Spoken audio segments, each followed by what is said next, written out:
Good evening, everyone, and welcome to Living Arts. My name is Jackie Suarez, and I'm your host. Thank you for tuning in this evening. We have a very special guest. His name is James Durst. He is a world-renowned singer-songwriter in the style of Pete Seeger. He's traveled throughout the United States in over 45 countries, and it's with great pleasure that I introduce Mr. Durst. How are you tonight? Nice to see you, Jackie. Thanks for coming to the show. Thanks for inviting me. Welcome. You know, I've seen you perform at the Bean Runner and a few other places around town. I know that you're a Westchester favorite. I am? Yes, you're a fan favorite. It's news to me. Really? No, you've had such a wealth of, or such a rich history that it's really a pleasure to have you here. I wanted to just go into some of the things that you've been up to lately. I know that you've just gotten back from Vietnam. I was there last month, and it was kind of a reunion of sorts. I had toured there in 1974 as a guest of the State Department, and the gentleman that I toured with, a man named Pham Duy. You mentioned Pete Seeger, and Pham Duy is like Vietnam's Pete Seeger. Okay. And so highly regarded among the Vietnamese, but he lived in America from 75 to 2005 for 30 years and just moved back in 2005 to live out his days. And when I realized that his birthday was coming up and he was going to be 91, I just decided, I hadn't seen him for a while, that I would go over and help him celebrate his birthday. And what compelled me to go was the email that I got from him. They're always fairly terse because everything is monitored, and it's a communist government and so forth. Oh, okay. So it's got to pass through the censors or something. I just assumed that was what it was. And he said, "Oh, I'm so tired. I spend most of my time in bed." I said, "Oh, he's on his way out." So I make my plans to go and see him. And as I'm heading that way, I get an email, "Oh, you're arriving on the 30th. Well, you can come to my concert." Well, he's 91 years old and still having concerts. And the next email said, "In fact, I just spoke to the promoters of the event, and you can sing too." So I went. Good thing I had my guitar with me, and sang for his birthday event. Actually, two of them. So that was a great thrill. Great to see him again. It sounds like a really interesting trip. So besides the email that you received, you were planning on going there just to visit him for his birthday? Well, I'd been thinking about it for some time. When he lived in Southern California, I lived fairly close by and got to see him on a fairly irregular but occasional basis. And sometimes we'd perform together, but it had been a number of years since I'd seen him, and I was getting a little concerned that if I'm realizing that there are a number of my teachers, my mentors, who are nonagenarians. Pete just turned 92. He'll be 93. Issachar Miron, who is the gentleman who wrote "Tsena, tsena, tsena, tsena, habanottorena chayalin bamoshava" for the Weavers, which was the Weavers' very first hit back in 1950. Lives in the city, and I get to see him fairly often. He just turned 91. And there's several other. My high school choir director in California, I visited him on the way to Vietnam. I stopped and helped him celebrate his 92nd birthday. So these folks are not going to be around forever. Right. And so I just wanted to spend some time, some quality time with them while they're still here. Well, it's nice that you had that, opportunity to go there. So why don't we take it back a little bit and give our audience an idea of how you got started in the music business and where you've been as far as, your travels. I know that you've taken a lot from other countries and translations of various songs. You've written over 100 songs. Well, I used to joke that I burst from the womb singing and taking the doctor's pat on the back as encouragement. I've been singing ever since. And that's not far from the truth. I grew up singing in school and church choirs, and then when I was in high school was concurrent with the big folk music resurgence that happened in the 60s. And you won't believe this, folks at home, but folk music was actually played on the radio at one time. Trust me, it happened. And so it was a popular form of expression. And starting with about 1958 with the Kingston Trio's Tom Dooley, Hang Down Your Head, Tom Dooley, and a number of other, the Weavers, I mentioned the Weavers, and I mentioned that largely because I founded a quartet about 8 years ago called the Work of the Weavers, and we tell their story, we celebrate their musical legacy. And they burst on the scene, as I said, with Sena Sena in 1950, and really provided a foundation upon which virtually every folk musician since has built. And in the 60s, that was the Kingston Trio and the Limelighters and the Chad Mitchell Trio and the Brothers Four and so on. And all of that was the rap music of the day. I mean, what is popular today? I mean, folk music was what was popular then. And my dad had a guitar in the corner. I don't know where he got it, but he had played guitar and sax in his high school ensemble, the combo that he played in. And something told me that if I learned how to play the guitar and learned some songs, that maybe girls would like me. I think that... Did it work? This is the truth. If you ask any musician, any male musician anyway, the reason you go into music is to get girls. Really? Something so superficial? Absolutely, absolutely. And then you discover, wow, hey, this is really actually something substantive, a place where I can express myself and find your voice. Your voice, yeah. And but when you're in middle school and high school, there's, you're not thinking that loftily yet. Right. Yes. Yeah, you're keeping it simple. So your first instrument was the guitar? Was a guitar. I learned a song, took it to school and sang it for my friends, and somebody said, hey, that's good. That's all the encouragement I needed. I went home and learned another song, and that process has just continued through the years. So did you have lessons that you were taking, or was it something that you taught yourself? My first guitar that my folks bought me came with 8 lessons, I think. I quit after 2. It just wasn't teaching me what I wanted to learn. Okay. He was having me learn scales, and what I wanted to learn was chords so that I could accompany my singing. Okay. And so I just got books and records and learned, really basically taught myself that way, and from watching others, listening to others. Okay. So you mentioned that you'd gone to school in California, and you actually were studying radio and TV at that time. Well, after high school, I went on to college and fortunately lived in Southern California at the time, because for the very reason that my college education was virtually free. Wouldn't that be nice? Oh, I what is that? What's can't that like? believe what. It's hard to even imagine it today, but even in California. But I remember paying some small fees and paying for books, and that was about it. Wow. So, as I told you earlier, the time that I was at Cal State Long Beach was some of my classmates were Richard and Karen Carpenter. Across the hall, I was a radio, TV, film major, and across the hall in the music department it was Richard and Karen. We did a concert together one time. Steve Martin was there for a while, and in the film department, Steven Spielberg. I was actually in one of his student films. How awesome is that? Well, yeah, I'd give anything to be able to see how ludicrous my part was. I didn't have a speaking role. I was just I was the getaway car driver. Okay, what was it like to be around them at that time, or let's say the Carpenters? Was there any inkling about what would happen with them later on? Was there something really special about them at that time? They were abundantly talented.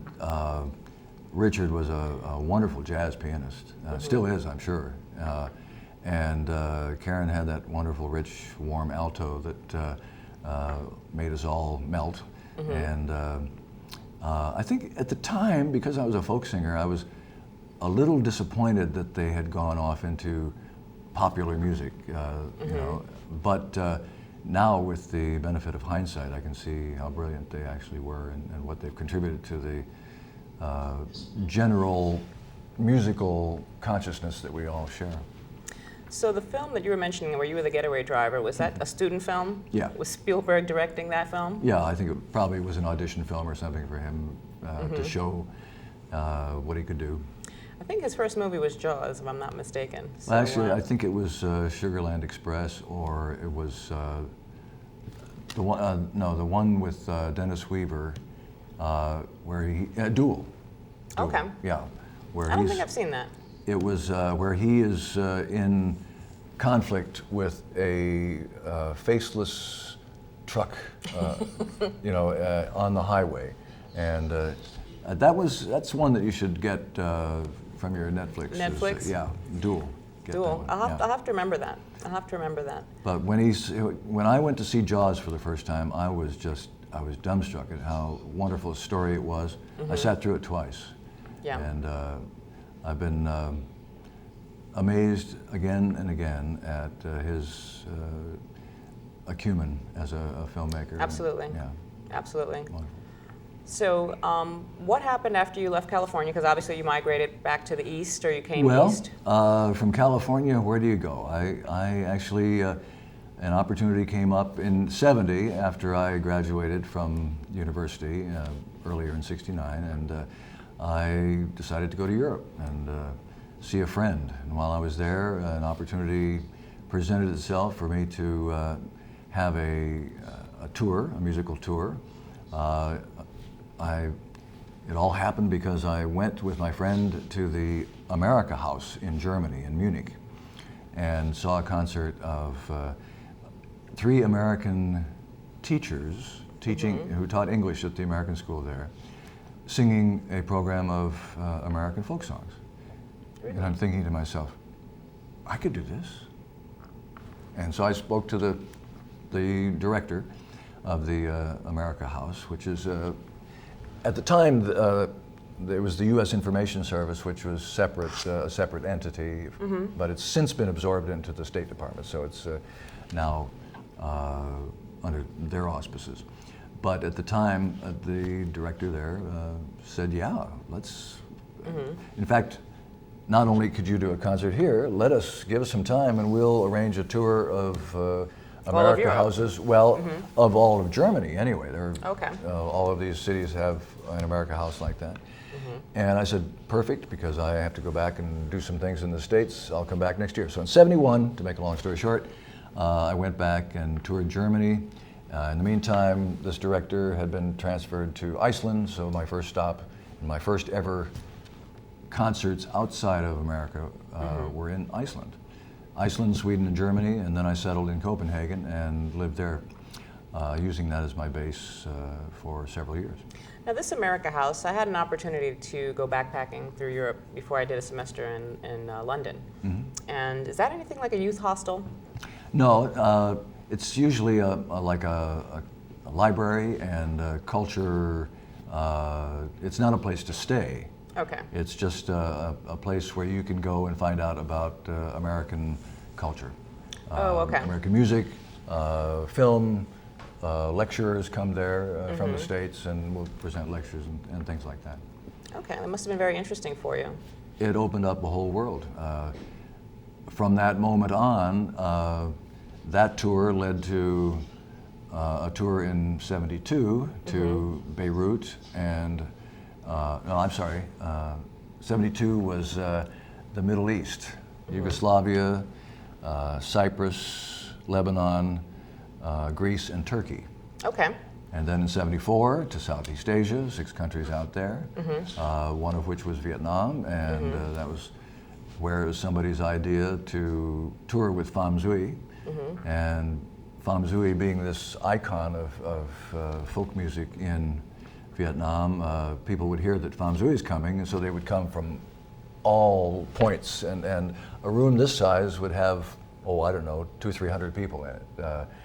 And So it was a great honor for me to not only appear with Pham Zui, but to have these large audiences that he would introduce me to. So out of our touring grew a friendship that led to the idea that each of us would take 10 of the other's songs and translate them into our own language, and then we published together a bilingual songbook through the Vietnamese American Association. In fact, when I was there last month, somebody found a copy in a used bookstore. Wow. So that was, and brought it to show us.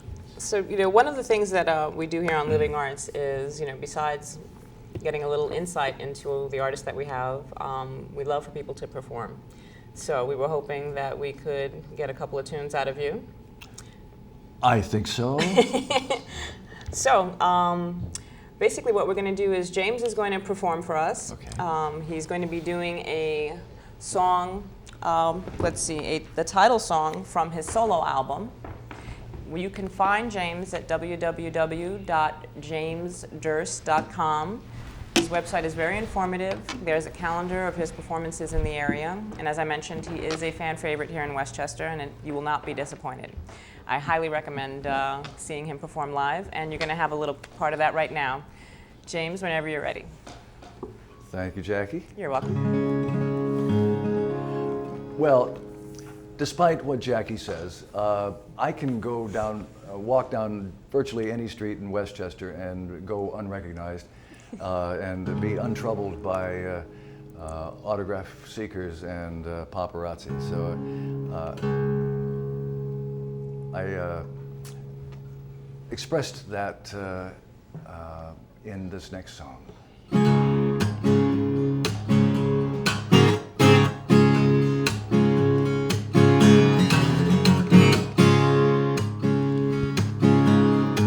You've never heard of me.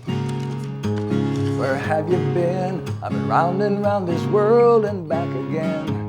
I've got a website all my own and a cellular phone, and still I'm internationally unknown. I've been expecting you. You're right on time, so glad we got together while I'm in my prime. You know I'm seldom more at home than when I'm at the microphone, where I'm internationally unknown. Internationally, internationally, internationally, internationally. Sing with me, Jackie. Internationally, internationally, internationally, internationally.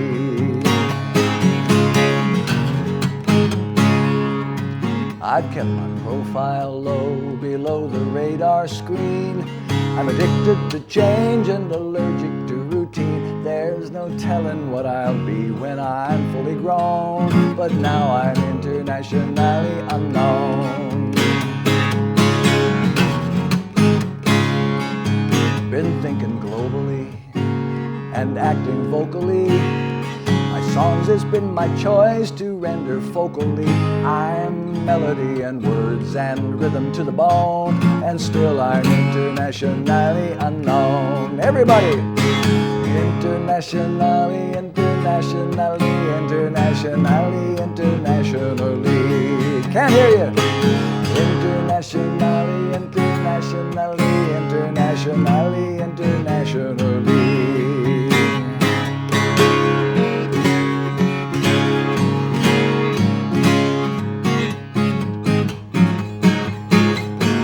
Ain't got no media hype, ain't got no buzz, no need to fear being a has-been when you never was. Just Carvey sang for those who listened on my stone, and he was internationally unknown.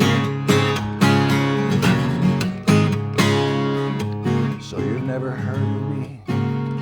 Ain't no surprise, no need for either of us to apologize. All this fame and fortune business has got so overblown. I like me internationally unknown.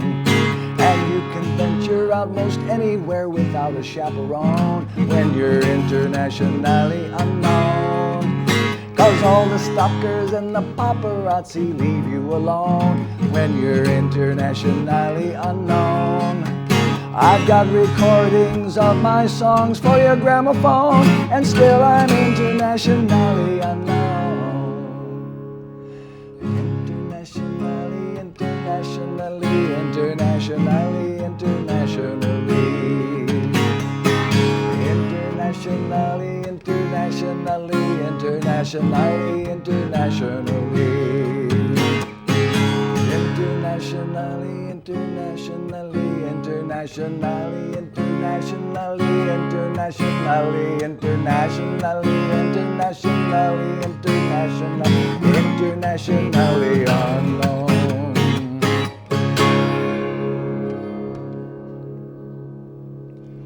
And that's where you cue the fake canned applause or something.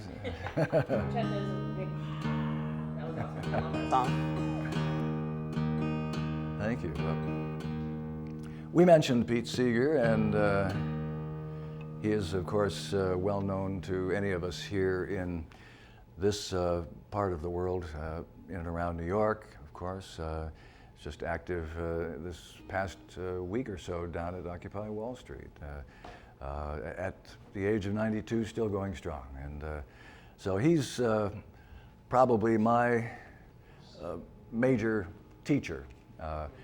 His dad was, Charles Seeger was an eminent ethnomusicologist, a student of folk music, and he in fact coined the term folk process. And that's where you take something from over here and something from over here and you toss them together and come up with something new.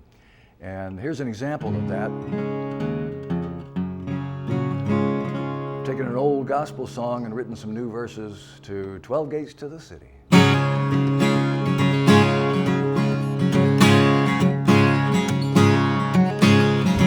Oh, what a beautiful city. Oh, what a beautiful city. Oh, what a beautiful city. 12 gates to the city. Hallelujah.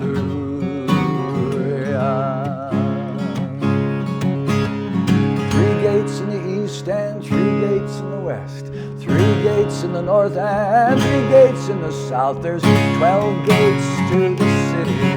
Hallelujah. Oh, what a beautiful city. Oh, what a beautiful city. What a beautiful city. 12 gates to the city. Hallelujah.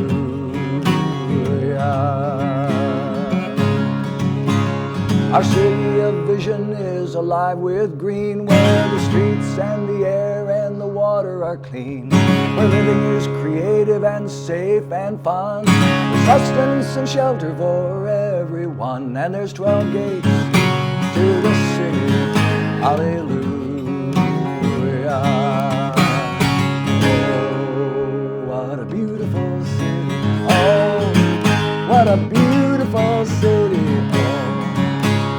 Beautiful city, 12 gates to the city. Hallelujah.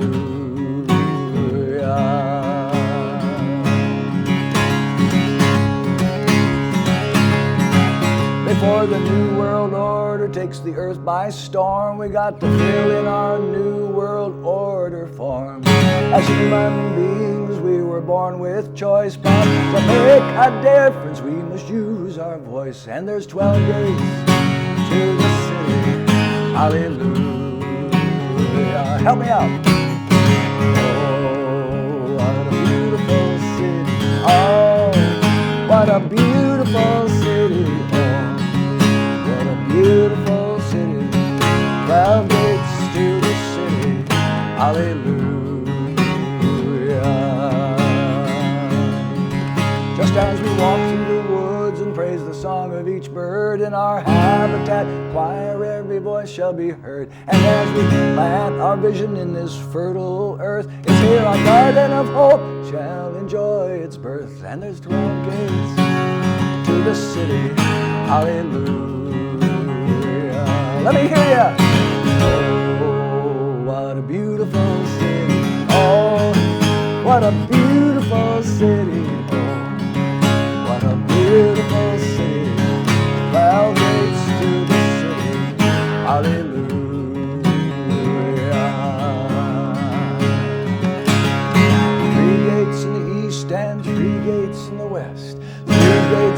north and 3 gates in the south. There's 12 gates. Hallelujah. Oh, what a beautiful city. Oh, what a beautiful city. Oh, what a beautiful city. 12 gates to the city. Hallelujah.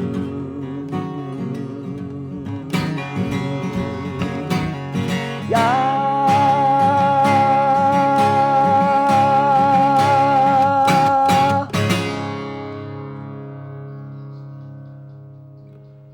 12 gates to the city. How's our time? We doing okay? Yeah, I think we have time for one more if you'd like to. All right. We, Yeah, a quick one would be great. all right. Talked about Vietnam and the translations. Here's one of those that I translated from Pham Duy. It's about a cricket. Little children like to catch crickets in Vietnam and take them out every so often and make them fight each other. Well, Pham Duy tells the children in this song that the cricket is a singer, not a fighter. A lover, not a fighter. So it's a very subtle kind of anti-war song that it's called Little Child, Catch a Cricket.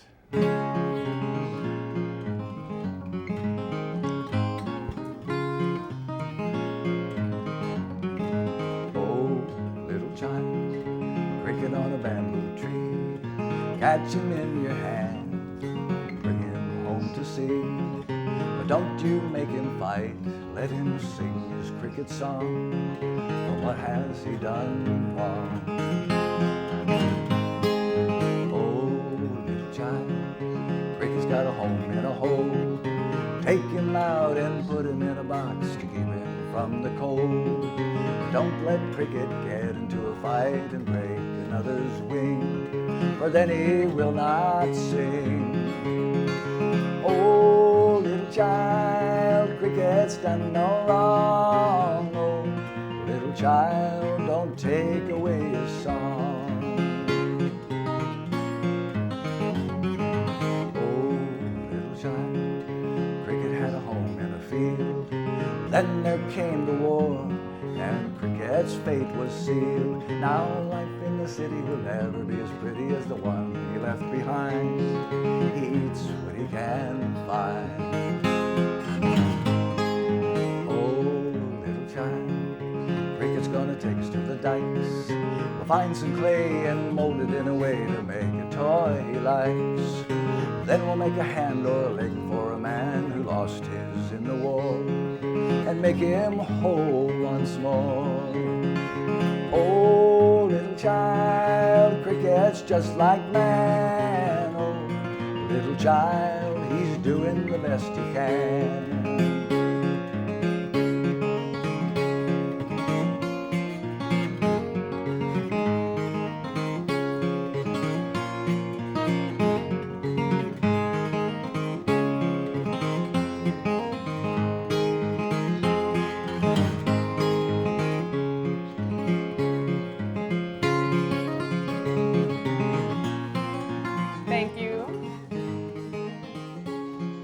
Thank you, James, for performing. Thank you for joining us with Living Arts. This has been James Durst. Please contact me at livingarts.westchester@gmail.com. I'd love to hear your comments, if there's someone you'd like to see me have on the show. And thank you for joining us once again. Peace. I forget now must go. Take my tunes to the woods and the